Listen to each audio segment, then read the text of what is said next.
देखिए, सीए के लागू होते ही बहुत से ऐसे राज्य मांग करने लगे हैं इसे लागू ना होने देने के अपने राज्य में।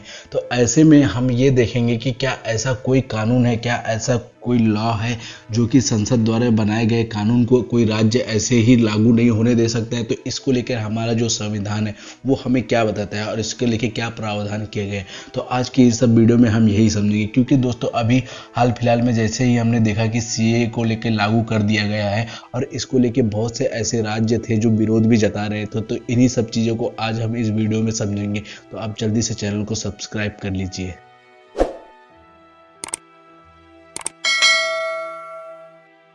सिटीजनशिप अमेंडमेंट एक्ट यानी सीएए 2019 को बाकायदा संसद से पास होकर ये एक कानून का रूप ले चुका था, लेकिन क्योंकि बहुत से ऐसे अड़चनों के कारण में अभी इसे लागू किया गया है, जैसा कि सरकार हमें बता रही है।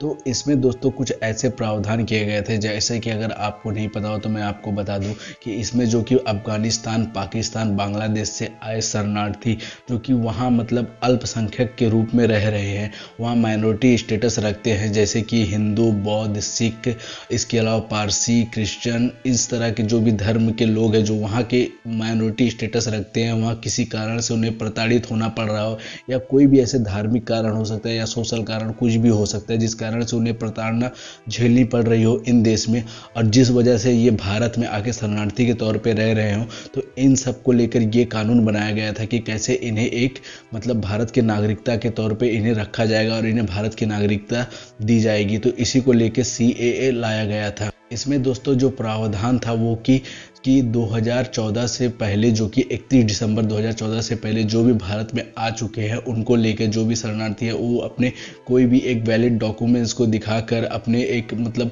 जो भी कानून, जो भी रूल है सीए के, इसको फुलफिल करके ये अपनी नागरिकता ले सकते हैं। तो अभी हाल ही के दिनों में जब ये लागू हुआ तो इसके बाद में बहुत से ऐसे विरोध होने लगे। बहुत से राज्यों में हमने खबरों में देखा होगा कि कैसे बहुत से राज्य इसको लेकर बता रहे थे कि ये जो कानून है इसे हम अपने राज्य में लागू नहीं होने देंगे। तो क्या ऐसा संभव है? क्या कोई कानून जो कि संसद द्वारा बनाया गया है उसे कोई राज्य लागू नहीं होने दे सकता है? तो इसको लेकर जो हमारे संविधान में प्रावधान है वो क्या क्या है और हमारा संविधान इसको लेकर क्या कहता है, तो हम आज के इस वीडियो में यही देखते हैं। देखिए, अगर हम भारत के संविधान की बात करें तो इसमें जो आर्टिकल 11 है ये सबसे पहले तो नागरिकता के जितने भी अधिकार है वो संसद को देता है, यानी कि केंद्र सरकार को देता है। इसमें किसी भी तरह के कोई भी राज्य सरकार का कोई भी ऐसा अधिकार नहीं बताया गया है। जो भी अधिकार रहता है वो पूरी तरह से संसद का ही रहता है कि नागरिकता किसे दी जानी है, कैसे दी जानी है, इसके लिए क्या कानून हो सकते हैं, क्या नहीं हो सकते, ये सब संसद ही देख सकता है। इसके बाद जो हम देखते हैं दूसरा आर्टिकल दोस्तों वो 246 है, जो कि इसमें प्रावधान किया गया है कि कैसे राज्य और संघ के बीच में जो कि शक्तियां होंगी उनका वर्गीकरण कैसा होगा। तो दोस्तों इसमें जो देखने को हमें मिलता है कि इसमें जो राज्य सूची, संघ सूची, समवर्ती सूची, इस तरह की सूचियां देखने को मिलती है। तो इसमें जो हमारा जो ये सीए का जो कानून है ये संघ सूची में आता है। तो जो भी संघ सूची में जो भी मामले आते हैं उसमें संघ का मतलब यानी कि संसद का पूरा अधिकार होता है। कहीं ना कहीं ये पूरी तरह से केंद्र सरकार का अधिकार होता है, इसमें राज्य की बहुत ज़्यादा शक्तियाँ नहीं होती है।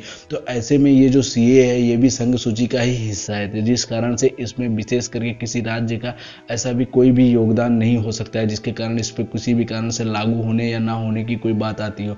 तो कहीं ये पूरी तरह से हमें ये संविधान में ही देखने को मिलता है कि किस तरह से संविधान हमें ये अधिकार देता है कि कैसे ये संसद को अधिकार मिलता है कि ये किसी भी कानून को लागू करा सकता है। लेकिन अब अगर इसमें बात देखा जाए तो क्या संसद को पूरी तरह से ऐसे छूट दी गई है जिसके कारण से वो कैसे भी कानून बना सकता है या फिर कैसे भी ये लागू राज्यों पे थोप सकता है? तो ऐसा नहीं है दोस्तों, क्योंकि देखिए संसद को भी अपनी एक अधिकार होता है, एक अधिकार क्षेत्र में ही कार्य करना होता है, उसे भी कुछ शर्तों का पालन करना पड़ता है, कुछ बातों को ध्यान में रख कर ही कानून को बनाना पड़ता है। तो इसी कारण से दोस्तों ये अगर ऐसा कोई भी विषय होता है जिसके कारण ऐसा राज्य को लगता है कि कोई ऐसा कानून बन चुका है जिसमें से किसी भी व्यक्ति के मूल अधिकार का हनन हो रहा है या फिर ऐसी और कोई अन्य बातें हो रही है, तो इसको लेकर अगर वो इस कानून के विरोध करता है तो इसको लेकर बाकायदा वो सुप्रीम कोर्ट में जा सकता है। तो अभी जो राज्य सरकारें इसका विरोध कर रही है ये डायरेक्ट ऐसे लागू होने के या ना लागू होने की कोई बात नहीं है। इसमें ये सबसे पहले यही काम करेंगे कि इसको लेके ये सुप्रीम कोर्ट में जाएंगे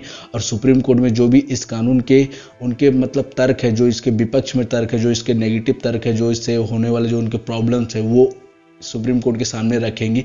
इस पे जो अंतिम फैसला लेने का अधिकार है वो सुप्रीम कोर्ट के पास ही है, क्योंकि सुप्रीम कोर्ट ही अगर चाहे तो वो इस पे स्टे लगा सकता है। अगर इस कारण से अगर मतलब कोई भी ऐसा उल्लंघन हो रहा हो जो संविधान का उल्लंघन कर रहा हो इस कानून के द्वारा, तो इस सुप्रीम कोर्ट इसमें बाकायदा स्टे लगा सकता है। तो राज्य सरकार दोस्तों कहीं ना कहीं से मतलब ऐसे डायरेक्ट इसे लागू होने से नहीं रोक सकती है। उनके पास सिर्फ और सिर्फ एक ही रास्ता बचता है, जो कि वो सुप्रीम कोर्ट का ही बचता है। तो दोस्तों ये जो पूरी बात थी सीए को लेकर, ये जो खबर चल रही थी कि कैसे इसमें कोई राज्य लागू होने देगा, कोई राज्य लागू नहीं होने देगा, तो इसको लेकर मैंने आपको समझाया है दोस्तों। आशा करता हूँ आपको ये बात अच्छी समझ आ चुकी होगी। मिलते हैं दोस्तों अगले वीडियो में एक नए टॉपिक के साथ। जय हिंद दोस्तों।